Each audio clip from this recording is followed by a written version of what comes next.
Gentlemen, the round table is ready. Welcome to Business Conversations Uncensored. Today I want us to talk about trust. Because I think it's a fundamental ingredient when you're talking about not just business, but any kind of a relationship or a contract you get into with a third party.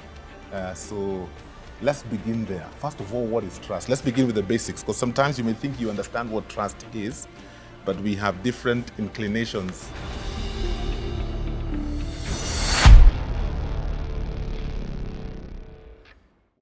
To me, trust is a glue for every relationship. Trust is I have confidence in you. Trust is like I can give you something to do and you're able to do it. That is what I would say about trust. Okay. Do you guys agree, or do you guys have a different view of what you think trust is? For me, I think trust is a currency. It's very interesting. In any scenario, in a market, high end or low end, trust is just a currency, and people have very little of that. It feels that you have to earn it, and sometimes we want to be trusted before we earn the trust, but it's as scarce as a currency, and there's a price to pay to earn that trust. So I look at it like that. It's something that is not freely given, it's earned. You have to earn it. Yeah. I like that, even though most of the time we don't really look at it like that. We expect it's there. I don't know about the rest of you, but for me, I find that when I'm dealing with somebody, whether it's on a business agreement kind of dealing or just a relationship kind of dealing, I give you trust before you even earn it.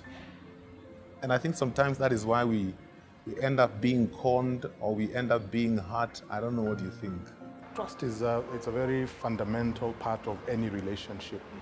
And many of us are sort of hardwired to extend it to others until they prove that they don't deserve it. So it's a very human thing to extend trust to someone, that I'll trust you until you prove to me otherwise. Because it's the basis of any kind of a relationship, whether it be business or even social. Okay. Yeah. Okay. So when you talk about business, what is the impact of trust or lack of trust in a business kind of environment? For me, I see speed. Speed is affected. I'm of the belief that in business, speed is better than accuracy. So, speed is highly affected when people don't trust you. Let me give you a quick example. So, way back I had dreadlocks, and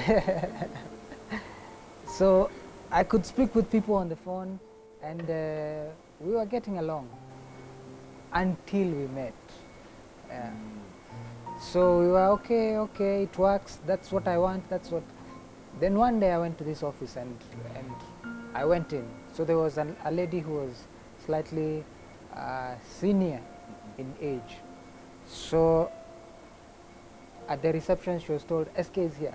Ah, very nice, I've been waiting for SK. So I go in and she stands. Said, who are you? I'm SK. Who? Me, I don't know you. Me, I can't work with you. You are here to shame me, to embarrass me. Yeah? Trust was gone. I had to work so hard to earn her trust back, because trust to her was built on a format, a packaging. Yeah, and I didn't have that packaging. So it cost me big time. I had to work a lot harder than anyone else who would have come to her office. But much later I earned the trust back. But yeah, it's a cost, high cost. I'm wondering, in a situation like that, then, is it a matter of perception? Because here you have an individual you've met and you've prejudged them, not because of what they're bringing to the table, but because of how they look, and so you've made a judgment. We all have preconceived ideas about the other person. Based on the experience that you had with people, we have those preconceived ideas.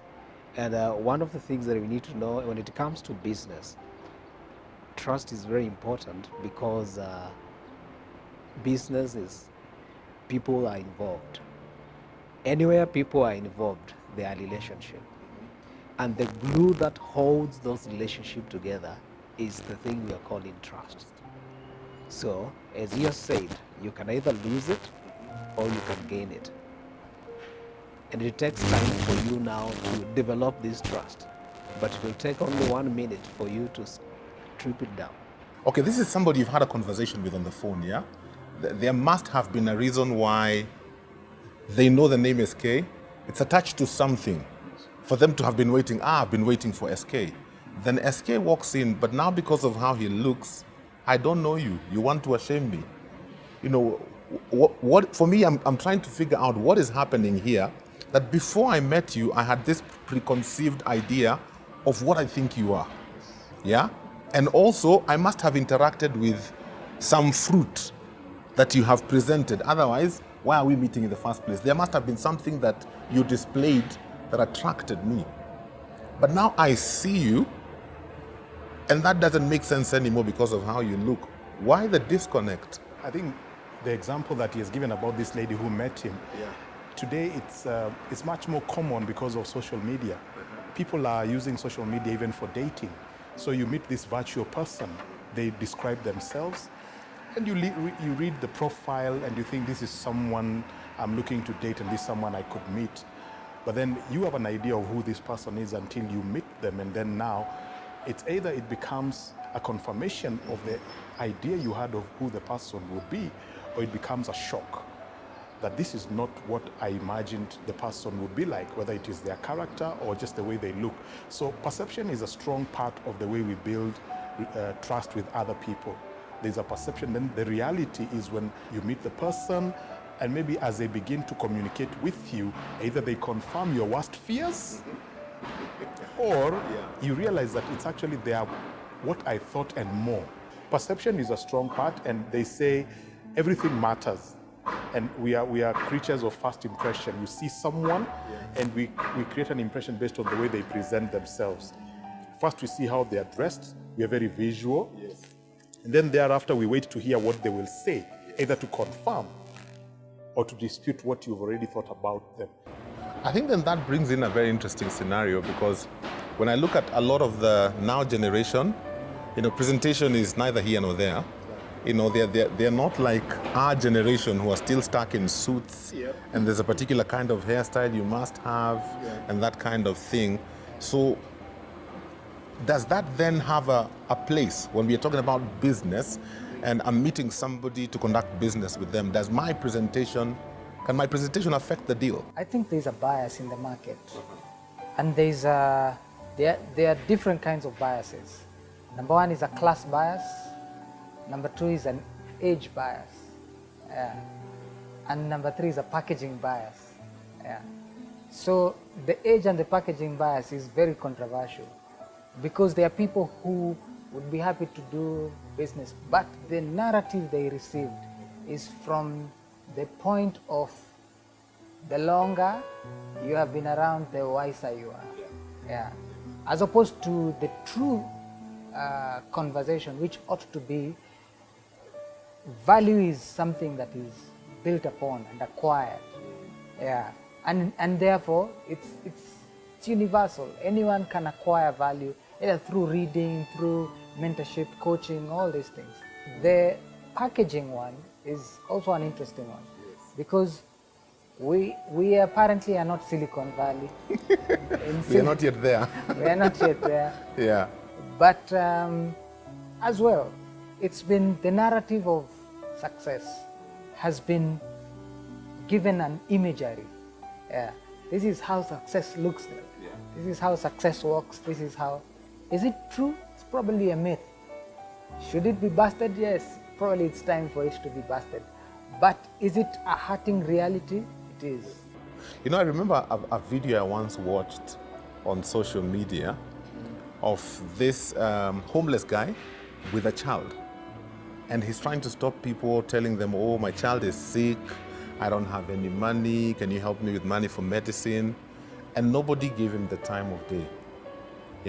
Same guy, changed dressing, came up with a Ferrari with the child, got out of the car and stopped several people and said, by the way, sorry to bother you, but I forgot my wallet at home, I have nothing on me, my child is sick, I need to take them to the hospital, can you give me $100? And he was given the money. And you wonder, So what is it that people see that they give you trust even when they don't know you? Because I think it applies in business also. Is it the fake it till you make it kind of culture? Most of the time, we associate trust with success. So if the first case, this guy was poor, and it is for everyone on the streets, and you see a poor person, the first thing that comes into your mind is they want money. They want money, and you tend to run away from that. The second case, he had a Ferrari. What does that, the picture that it paints in your mind is, this guy has money and I can trust him because I can see he has a Ferrari. Even if I give him $100, next time if I'm in problem, they will extend it back to me. You see that association? It brings you to a point whereby you can trust somebody. But there are those things that we have gone through in our lives. Like everybody hates poverty. I've never seen anybody who doesn't hate poverty. So when you bring a picture of poverty to them, they won't trust you because it's something that they think this is not supposed to be happening to this person. Is that why we are easily conned by men in suits? I think the perception is so strong because even when people are being coached or people are being trained on how to present themselves in an interview, when let's say there are people applying for a job, there is a way in which even those who prepare candidates or fresh graduates going into the job market, they normally would tell them how to present themselves. The grooming aspect becomes important because if we all tabled our applications and our CVs and we all had the same credentials, who has that cutting edge, that competitive advantage?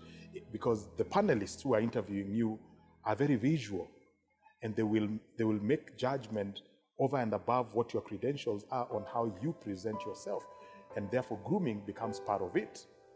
So, and therefore, even though there's still a lot of arguments around whether people should be very rigid on dressing for business, still largely the marketplace is biased towards being smart. You stand a better chance. You have a competitive advantage if you come prepared and present yourself as such. People tend to perceive you as being more competent than the other person who seems maybe casually dressed, even though they may have maybe similar credentials in terms of academics or even experience. And therefore, it's important to just that aspect of grooming does earn you some dividends of trust by those who look at you, the perception they get of you. It's like people who do door-to-door activity. They knock your door, you peep. They may be bearing good news, but the way they are packaged determines whether you'll open the door or not. It would be safe to say then that for all of us as human beings, when you meet somebody new, you size them up, and based on your background and where you're coming from, you decide whether you can trust them or not, based on what you see. Next time on Clean Money Monday. There is another one. So the age discrimination. The age discrimination correlates with, I don't know whether it's in a book or anywhere, but there's a size discrimination, especially in an African context. There are believable body sizes and some body sizes that are not as you seem like you have an experience that probably you want to share with us concerning this subject. I can feel something There's here. something coming. Yes. So there were times where I got very discriminated, especially in the beginning of my business days. I learned very quickly, when I'm going to do a pitch, carry someone of a sufficient size. Does the same also work vice versa, in terms of, just because I look able-bodied, I have confidence, I know how to speak, I can end up getting a deal even though I have no idea what I'm saying.